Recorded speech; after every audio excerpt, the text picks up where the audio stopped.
अनीता जी को 2 बेटे और 1 बेटी है। तीनों बच्चे शादीशुदा हैं। अनीता के पति रमेश जी रिटायर्ड हैं और घर पर ही रहते हैं और थोड़ा वक्त दोनों पति पत्नी कहीं घूम फिर लेते हैं। अनीता जी की बड़ी बहू सरोज बहुत ही संस्कारी, परिश्रमी और शांत स्वभाव की है। ससुराल में आते ही सरोज ने सबका दिल जीत लिया था। अनीता जी अपनी बहू को बहुत मानती हैं, बहुत ख्याल रखती हैं। बदले में सरोज भी सास का ऐसे देखभाल रखती है जैसे वो खुद की ही माँ हो। और वहीं घर की छोटी बहू निकिता इसके बिल्कुल विपरीत है। निकिता ने ससुराल में आते ही मनमानी करनी शुरू कर दी। उसने तो कभी ससुराल को ससुराल समझा ही नहीं। जब जब निकिता देखती कि जिठानी सरोज रसोई का काम करती, निकिता तो रसोई में घुसती ही नहीं। सरोज भी बिल्कुल सीधी साधी, कुछ कभी बोलती ही नहीं। शायद इसी का बखूबी फायदा निकिता उठा रही थी। अनीता जी को नई बहू निकिता के तौर तरीके से दिक्कत तो होने लगी। अनीता ने कई बार निकिता को समझाना चाहा, किंतु निकिता को इन बातों से कोई फर्क नहीं पड़ता। वैसे तो बड़ी बहू सरोज ही सबका टिफिन पैक करके रेडी कर देती, पर कभी कभी सरोज भी बीमार पड़ जाती तो सास अनीता ही बना देती थी। मगर जब से छोटी बहू आई थी वो तो कभी कहने पर भी टिफिन नहीं बनाती। जब सरोज बीमार पड़ जाती, बेचारी सास अनीता ही टिफिन तैयार कर देती। निकिता का पति भी पत्नी की इन हरकतों से ऊब गया था, पर बेचारा करे भी तो क्या करे। अचानक से सरोज की माँ की तबीयत ज़्यादा खराब हो गई थी। इसी कारण से इस बार सरोज ज़्यादा दिनों के लिए मायके चली गई थी। अब घर की जिम्मेदारी घर की छोटी बहू निकिता पर आ गई। वैसे तो सास अनीता भी घर के आधे कामकाज करवा देती, पर अब वो घुटनों के दर्द से परेशान हो चुकी थी। हाय राम, ये घुटनों में ना जाने इतना दर्द क्यों हो रहा है। अब तो दवा भी असर नहीं करती। अपने पैरों को मसलते हुए अनीता जी दर्द से कराह रही थी। छोटी बहू निकिता वैसे तो अपनी सास की कराह सुन रही थी, लेकिन वो रसोई में बर्तनों को थोड़ा तेज तेज बजाकर उस आवाज को अनसुना कर रही थी कि कहीं सास के पैर दबाने के लिए पूछना ना पड़े। रसोई के काम निपटा कर अपने कमरे में जा रही थी तो सास के कमरे पर थोड़े कान लगा लिए। अनीता जी शायद फोन पर बात कर रही थी। बड़ी बहू, अब तेरी माँ की तबीयत कैसी है? कब आ रही है तू वापस? तेरी आदत हो गई है मुझे, तेरे बिना यहाँ अच्छा नहीं लगता। सास की बातें सुनकर बाहर निकिता के तन बदन में जलन की आग लग गई। इस परिवार का कितना भी कर दो, गुण तो सब जेठानी जी के ही गाएंगे। पता नहीं क्या काला जादू कर रखा है जेठानी जी ने सब पर। कमरे में जाकर भी गुस्से से मुंह फुला हुआ था। मोबाइल चलाते हुए उसके पति ने तिरछी निगाहें डालते हुए पूछा, क्या हुआ? इतने गुस्से में क्यों हो? मुझसे क्या पूछ रहे हो? जैसे आपको पता ही नहीं। इस घर में तो मेरी कोई कदर ही नहीं है। जिसे देखो सरोज बहू सरोज बहू। तुम भी तो आज खाना खाते हुए कह रहे थे कि सरोज भाभी खाना बहुत अच्छा बनाती है। ओह, तो ये बात है। तुम्हें अब जलन हो रही है। चुप रहिए आप। मैं भला उनसे क्यों जलने लगी? कुछ खास बातें भी तो होनी चाहिए।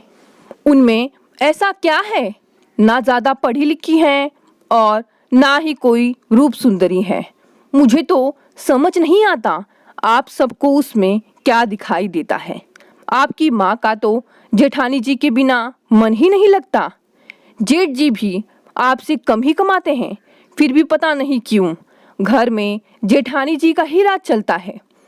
पति की चिढ़ाने वाली बात सुनकर अब निकिता और ज़्यादा चिढ़ गई थी। पति भी बात ना बढ़ाते हुए चुपचाप सो गया। पता नहीं क्यों निकिता को अपनी जेठानी से शुरू से ही ईर्ष्या होती थी, जबकि सरोज ने कभी भी अपने बड़े होने का कोई फायदा नहीं उठाया। सरोज निकिता से भी छोटी बहन की तरह व्यवहार करती थी, लेकिन सबकी जुबान पर जब सरोज का नाम होता था तो ये बातें उससे बर्दाश्त नहीं होती थी। सुबह का सूरज चढ़ गया था, लेकिन निकिता ने अभी तक बिस्तर नहीं छोड़ा था। रमेश जी चाय के लिए बार बार रसोई की ओर देख रहे थे। अनीता जी ने जैसे तैसे चाय बनाई और पूजा करने बैठ गई। घंटी की आवाज़ सुनकर छोटे बेटे ने छोटी बहू को झकझोरते हुए उठाया। निकिता, कितनी देर हो गई है और तुम अभी तक सो रही हो? माँ पूजा भी करने लगी है। निकिता झल्लाई। हाँ तो क्या हो गया? आपकी माँ जल्दी उठ जाती है तो मैं क्यों अपनी नींद खराब करूं? मैं तुम सबकी नौकर नहीं हूँ। वैसे भी करके कुछ फायदा नहीं, तारीफ तो सरोज की ही होगी। इस घर में चैन से सो भी नहीं सकते, झल्लाते हुए निकिता बोली और पैर पटकते हुए बाथरूम की ओर चल पड़ी।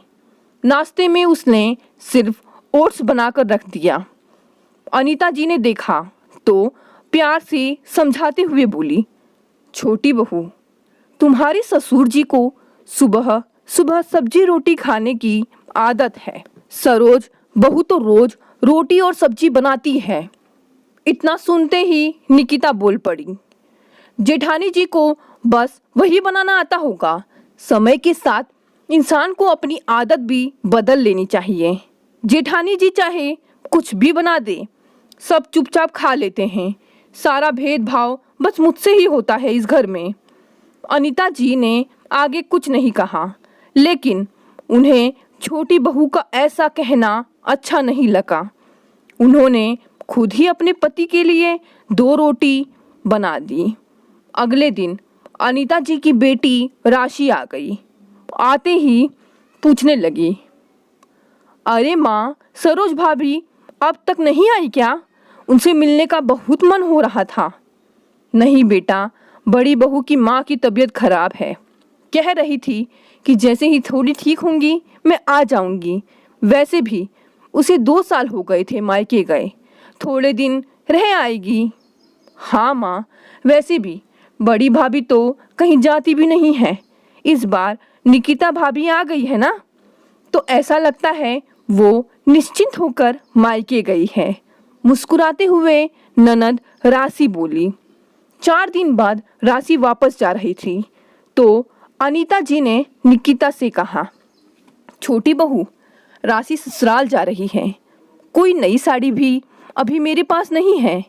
सरोज होती तो अपने आप सब देख लेती। यदि तुम्हारे पास कोई अच्छी साड़ी हो तो अपनी ननद के लिए दे दो। माँ जी, मेरे पास तो मेरी माँ की दी हुई साड़ी है। वो साड़ी तो माँ ने मेरे लिए दी है, तो मैं नहीं दे सकती, माफ़ करना। आप दीदी को पैसे दे दीजिए। निकिता मुंह बनाते हुए बोली, रहने दो भाभी, मुझे कुछ नहीं चाहिए, मैं तो बस मिलने आई थी। कहकर राशि ने बात को टालना चाहा। अनीता जी को निकिता से ये उम्मीद नहीं थी। वह आज बोल पड़ी, छोटी बहू, तुम हमेशा कहती हो ना कि मैं तुम में और सरोज में फ़र्क करती हूँ। हर वक्त बड़ी बहू क्यों करती हूँ? क्योंकि वो हमारे दिल में बसी है। छोटी बहू, घर में तो सबको जगह मिल जाती है, लेकिन दिलों में जगह बनाने के लिए प्यार और समर्पण करना पड़ता है। तुम्हें 5 दिन में ही हमें बनाकर खिलाने में परेशानी हो गई, जबकि बड़ी बहू इतने सालों से सारा घर संभाल रही है। पता है, कुछ साल पहले जब हमने राशि की शादी तय की थी तो हमारे पास उसकी शादी में लगाने को कुछ भी नहीं था। कारोबार में बड़ा घाटा लग गया था। तुम्हारे ससुर जी बहुत चिंता करते थे कि कैसे बेटी का ब्याह करेंगे।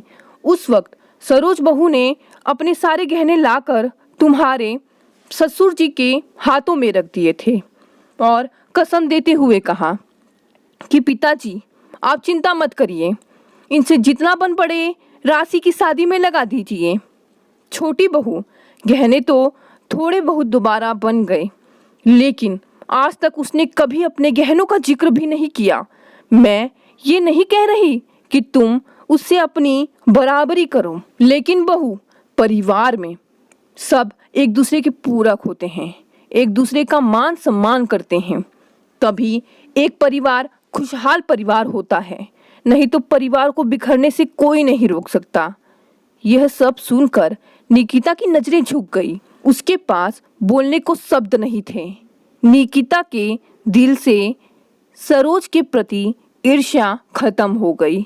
थोड़े दिन बाद सरोज मायके से वापस आ चुकी थी। उसे देखकर सबके चेहरे पर खुशी छा गई। आज निकिता के चेहरे पर भी अपनी जेठानी के लिए ईर्ष्या नहीं, सम्मान नजर आ रहा था। दोस्तों, आपको ये कहानी कैसी लगी? कहानी पसंद आई तो इसे लाइक करें, शेयर करें और कमेंट भी करें। साथ ही साथ नए हैं तो चैनल को भी सब्सक्राइब कर लें। धन्यवाद दोस्तों, मिलते हैं अगली कहानी से।